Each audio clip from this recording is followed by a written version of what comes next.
Welcome. Thank you so much for being here. My name is Carl Albertson, and I lead product management for AWS's AI services. Today, I'm really excited to speak with you about how you can be applying machine learning to your business analytics.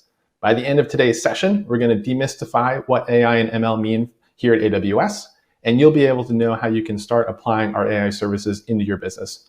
Ultimately, this is going to help you better manage your core operations, save time while doing so, and be more responsive to your customers' needs. So let's first talk about what do we mean by business analytics. This is a really broad space. So we're going to focus on a couple areas where analysts frequently need to take decisions or analyze and take decisions in near real time, manage large complex data sets, and those data sets are frequently being updated. This often requires historical trend analysis, anomaly detection, or validating individual transactions. By no means is this restricted to retail or e-commerce, but using that as an example can start tying these together. So if we think about how do we better manage and predict customer demand so we have the stock in the right place at the right times? How do we better manage website's customer experience, meaning the page views, clicks, add to carts, so customers have a great experience? Or third, how do we think about the individual transactions or reviews to make sure that they are real and accurate and not fraudulent? So why are we talking about business analytics in the context of machine learning? I'll ask a couple questions to see if this sounds familiar to you. So one, have you invested quite a bit of time and money instrumenting your business from all across different sites, functions, or regions, but find yourself left with just more and more dashboards and more reports, but still unclear of where you should be prioritizing limited resources? Or two, have you invested in rule-based systems, but as they've evolved over time, they've gotten more and more complex and become more and more rigid and unable to be agile for how customers change? Or third, maybe your customer base is growing. It's a great problem to have, but it can also be a bit scary because you recognize that the methods you have in place might not scale up very well to meet those customer needs. So this is where machine learning can help. ML methods thrive on very large volumes of data. They can pick up subtle trends that most humans can't. And they will be able to adapt and be agile to as those customer needs or demands or what they're doing changes over time. So this can give you a huge advantage when you're thinking about predicting upcoming needs, staying agile, or spotting issues in real time. So let me give you two examples to help tie this together. So one is, imagine you're at your local grocery store, the one in your neighborhood. They need to restock thousands of items every single day. And they need to make sure that they have, say, plenty of fruits and vegetables in stock for you when you arrive, but also not too many so they don't waste the food and it perishes. So imagine you're in the position where you need to decide how many avocados or apples you want to purchase for the next day. Now imagine that you need to do this for 20,000 SKUs every single day across all your stores. And to make it a little bit more complex, now imagine you have an upcoming holiday and some of your stores are based in the city, some are based by the beach. And while you think it's going to be a sunny weekend ahead, there's actually a chance that thunderstorms come in. Oh, and by the way, you also have some promotions and so forth. So this is a hugely complex problem, but this is where machine learning can start to come in. ML will start automatically learning the patterns, not only of historical purchases for individual items, but how those items relate to each other and how they relate to promotions or other different data sets, which can be predictive in terms of what customers will want to purchase. So that's a case of applying ML in terms of a forecasting problem. Let's take one more example. Imagine that you're running an online direct-to-consumer website. Each day, thousands of customers are signing up, leaving reviews, or making transactions. But this is, again, how do you make sure that those reviews are accurate and those accounts are not fraudulent? In traditional methods, you may look at the individual signups, reviews, apply rules, and then deep dive areas that look suspect. But that can be very difficult to scale. ML takes this approach slightly differently. It looks at the individual transaction were fraudulent and picks up patterns across multiple attributes of what could be leading to that. Then it generalizes those patterns, which can be applied more broadly to different regions, different languages, or as you think about more and more attributes coming into play, doing that in a much faster and more agile way than humans can. Okay, now we've established the growing challenges of business analytics and how ML can be applied. You're not alone in facing these challenges. Here at Amazon, we face these exact challenges as well. Each day, we deliver millions of packages across 160 countries. Additionally, we support a website that makes this all happen. Every second, customers are logging in, posting reviews, adding to cart, and checking out. Furthermore, we support not only the Amazon, but many of the websites that are across the internet through AWS. And that has similar operational needs that need to be monitored on a second-by-second basis. So in order to do this effectively, we developed machine learning techniques.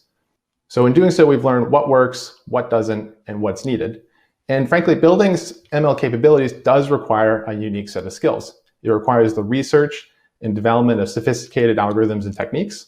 It requires building out the infrastructure to manage both very large data sets and multiple customers at scale across the globe. It requires the ML operations to train and maintain these models. And then finally, it needs an interface that can allow it to be easily used through other applications and operations. So we recognize that while these skill sets are needed, they're not common. And frankly, nor should they be unless you're really specializing in a space. So there's a need out there for how do we bring ML into businesses across many industries and functions that don't have these special skills. And that's where we thought about our AI services. So we took a step back and thought about our experience. What are the functions that are most critical to businesses, and where can machine learning really benefit those? Those happen in a couple areas. So 1, we thought about forecasting. 2, we thought about anomaly detection. And 3, we thought about fraud detection. So for each of these spaces, we developed a purpose-built AI service: Amazon Forecast, Lookout for Metrics, and Amazon Fraud Detector. While these services are purpose-built and different, there are some similarities, mainly that we've abstracted away all of that undifferentiated heavy lifting, such as managing the infrastructure, managing the pipeline, and developing the algorithms to provide you, the customer, with the ability to bring these ML services directly into your business operations.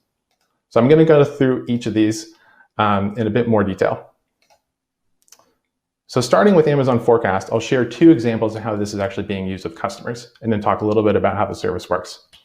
So first, if I take you back to that grocery example that we started with, that's actually not a hypothetical. That's a real customer. That's More Retail, who is one of the largest grocery and hypermarket chains in India, with almost 700 stores and thousands of SKUs per store.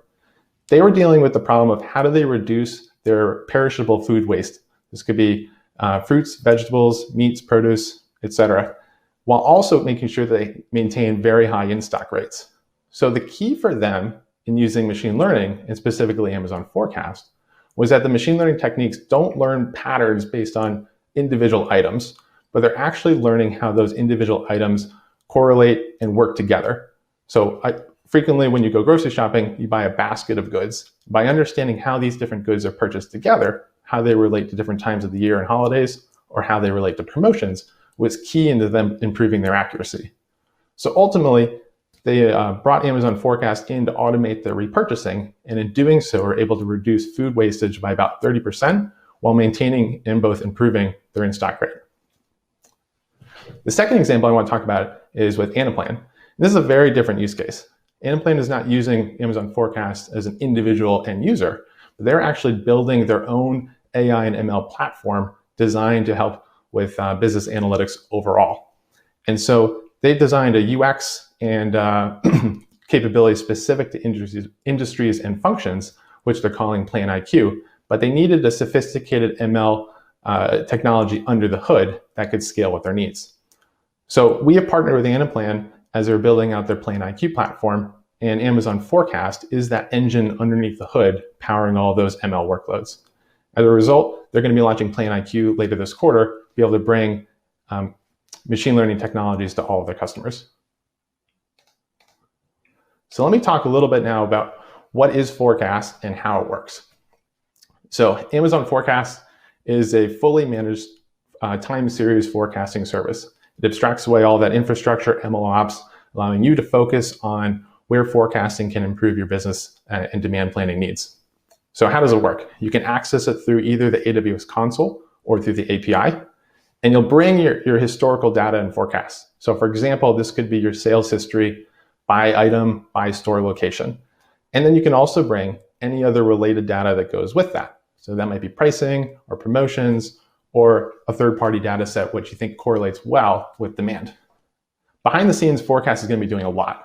It's going to be ingesting your data, cleaning it up, grouping, do a lot of pre-processing steps.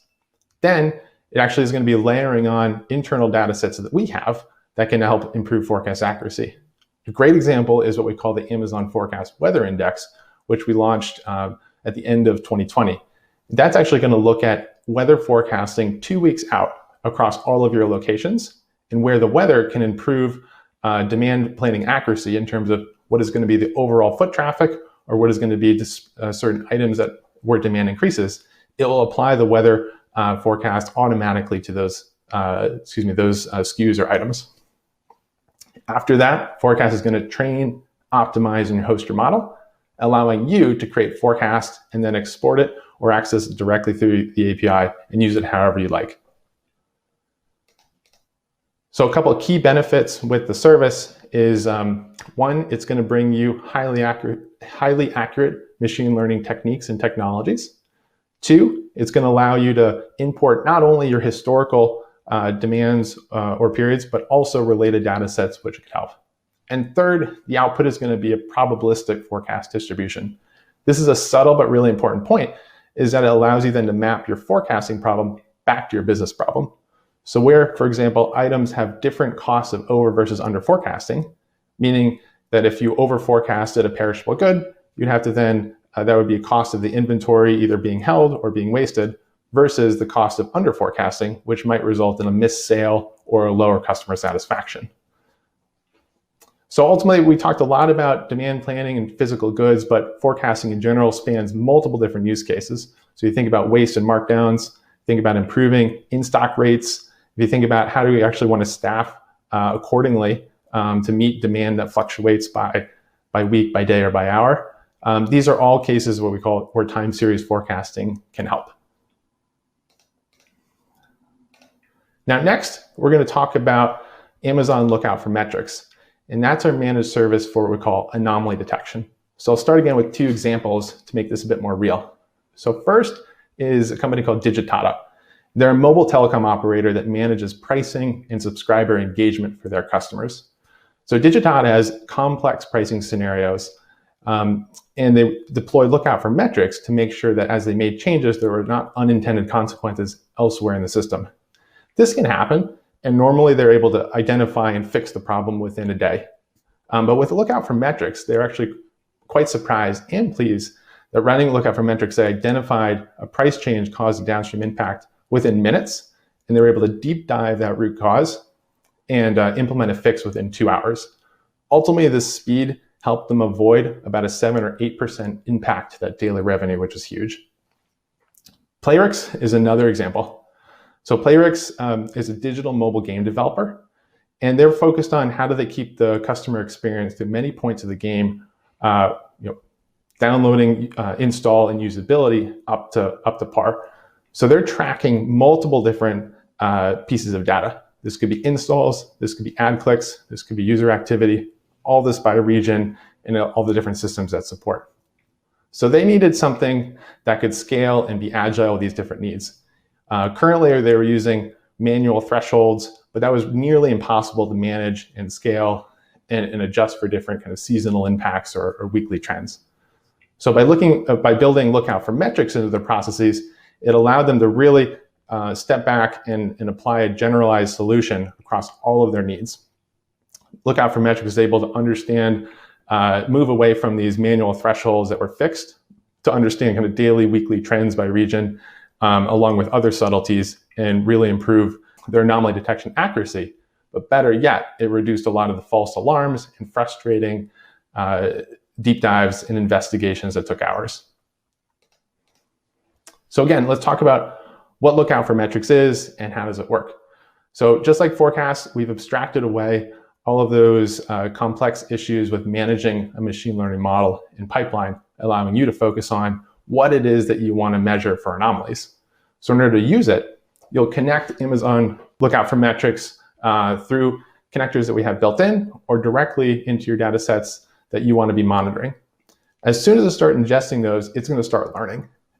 So it's going to look at those patterns over time, and from those start identifying what's anomalous or not. Now, instead of just flagging this as anomalous, it's going to give you both an impact summary, which is going to give you highlight the severity of the potential issue, and give you not only the issue itself, but the potential root cause. This can be huge as customers want to action very quickly ways to improve or remove the anomaly entirely. Another key feature of Amazon Lookout for Metrics is the fact that it incorporates human feedback.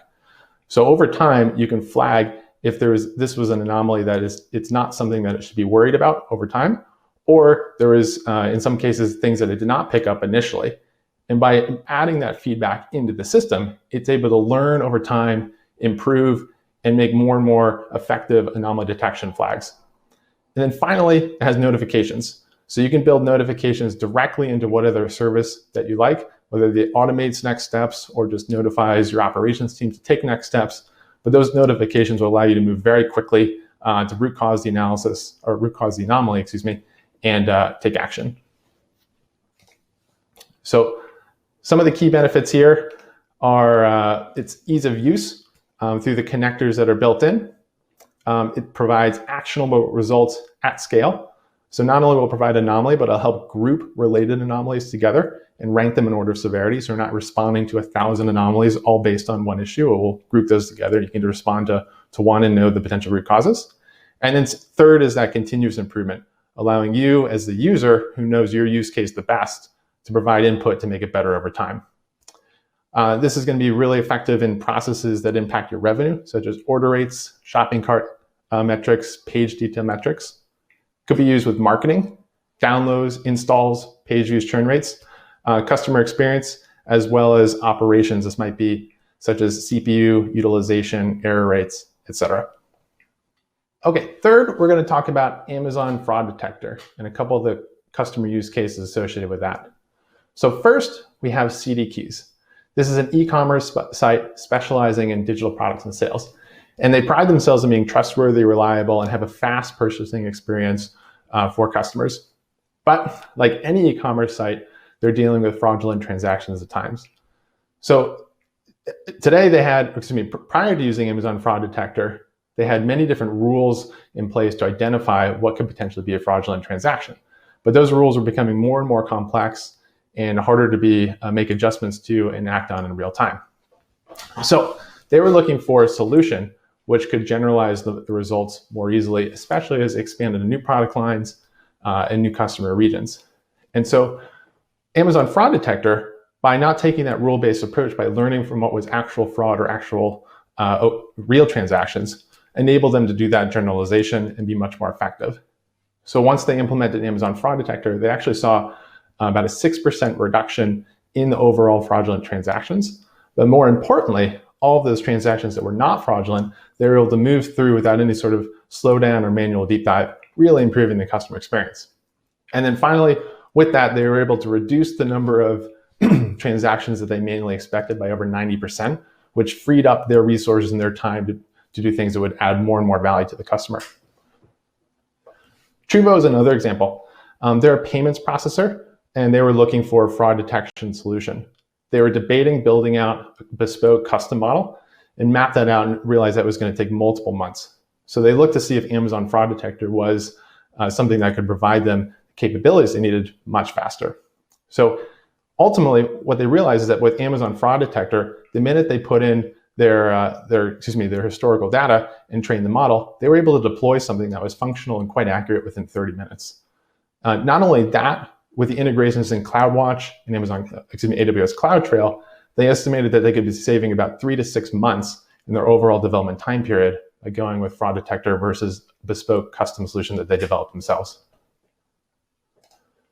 So let's talk a little bit about Amazon Fraud Detector, what it is and how it works. So just like the other services, we've abstracted away that ML pipeline, the algorithms themselves, the ML operations, and the infrastructure, allowing you as the customer to focus on the underlying transactions or reviews, or what it is that you want to review to see if there is fraudulent behavior. So how does it work? You'll start with what it is that you want to be measuring. Those could be transactions themselves. They could be reviews. They could be, say, new account setups. And you're going to put that data in the data stream of what those transactions are, along with the flags of ones that you've found to be fraudulent in the past and not fraudulent. Fraud Detector is then going to be enriching that data. It's going to train and optimize an ML model, and it's going to host the model and provide you with actionable insights.